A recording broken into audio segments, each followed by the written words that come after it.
Given है बच्चा यहाँ पे फर्स्ट क्वेश्चन 8x + 5y = 9 और क्या गिवन है 3x + 2y = 4। ये दो इक्वेशन गिवन है, हम इसे इक्वेशन 1 नाम दे देंगे और इसे इक्वेशन 2 नाम दे देंगे। ठीक है बच्चे, तो हम क्या करते हैं इक्वेशन 1 से x का या y का आप जो चाहे वैल्यू निकाल लो, जरूरी नहीं बच्चे ज्यादातर सोचते हैं कि सिर्फ y का वैल्यू निकालना है और इसमें पुट करना है या सब्स्टिट्यूट करना है, ऐसे नहीं है, आप x का भी वैल्यू निकालकर इसमें सब्स्टिट्यूट कर सकते हो। ठीक है बच्चा, तो इक्वेशन 1 लिख लो 8x + 5y = 9 है। ठीक है, तो यहाँ पे ये 5y = 9 प्लस 8x इधर आ गया तो -8x है ना, तो y = क्या आ जाएगा बच्चे 9 - 8x अपॉन में आ जाएगा यहाँ पे 5। ठीक है, तो ये हमें y की वैल्यू मिल गई। अब इस y की वैल्यू को हम इक्वेशन कहां पर पुट करेंगे, हमने कहां से ये वैल्यू निकाले थे y की, फ्रॉम 1 निकाले थे ना बच्चे। ठीक है, तो हम इसे जो भी y का वैल्यू आया इक्वेशन 2 में पुट कर देंगे। तो पुट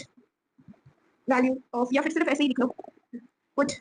y = कितना है 9 - 8x अपॉन 5 इन इक्वेशन 2। ठीक है, दूसरी इक्वेशन में पुट करना है, पहले से निकालकर दूसरी इक्वेशन क्या है बच्चे यहाँ पे 3x + 2y = 4। तो y का वैल्यू यहाँ पुट कर देंगे, तो ये 3x वैसे ही +2 है ना, पुट की जगह आप ऐसे ना यहाँ पे लिखना सब्स्टिट्यूट, क्योंकि मेथड का नाम ही सब्स्टिट्यूशन है ना, एलिमिनेशन बाय सब्स्टिट्यूशन, तो पुट की जगह आप सब्स्टिट्यूट लिख लो। ठीक है बच्चा, सब्स्टिट्यूट। तो अब y का वैल्यू क्या था बच्चे 9 - 8x अपॉन 5 था, है ना, इज इक्वल टू 4। अब क्या होगा, ये 3x है कि नहीं, ये 5 इसके लिए भी है, इसके लिए भी, और ये 2 भी है ना, तो 9 2 = 18 अपॉन में 5 माइनस यहाँ पर क्या, देखो और एक चीज कर सकते हैं यहाँ पे, और एक चीज क्या करेंगे हम लोग,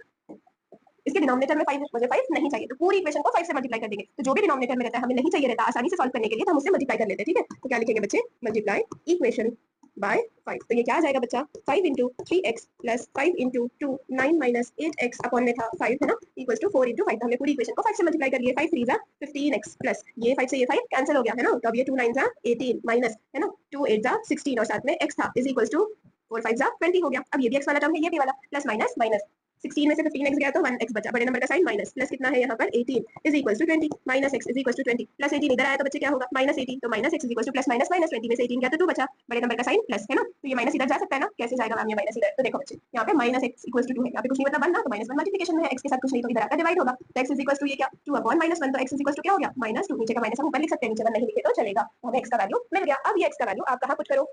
कोई भी इक्वेशन में पुट करो आंसर आ जाएगा। ठीक है, आप चाहिए तो 1 में पुट कर दो। ठीक है, put x is equal to -2 in equation 1। Equation 1 क्या है 8x + 5y = 9 था, है ना, तो यहाँ पर 8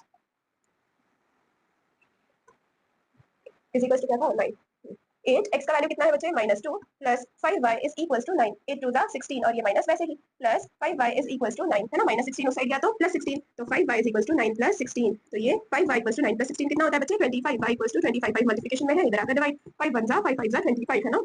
तो y का वैल्यू कितना आ गया बच्चे 5। देयरफॉर अपना x, y है ना, तो x कितना था -2, y कितना आ गया 5 आ गया। ठीक है, therefore -2 and 5 are the solution है ना, किसका x और y का। ठीक है बच्चे, आप इसका चाहिए तो स्क्रीनशॉट ले लो। अब हम नेक्स्ट क्वेश्चन करेंगे, आप यहाँ पर लिख लो स्टेटमेंट में क्या लिखना है, therefore the value of x is -2 and y is 5।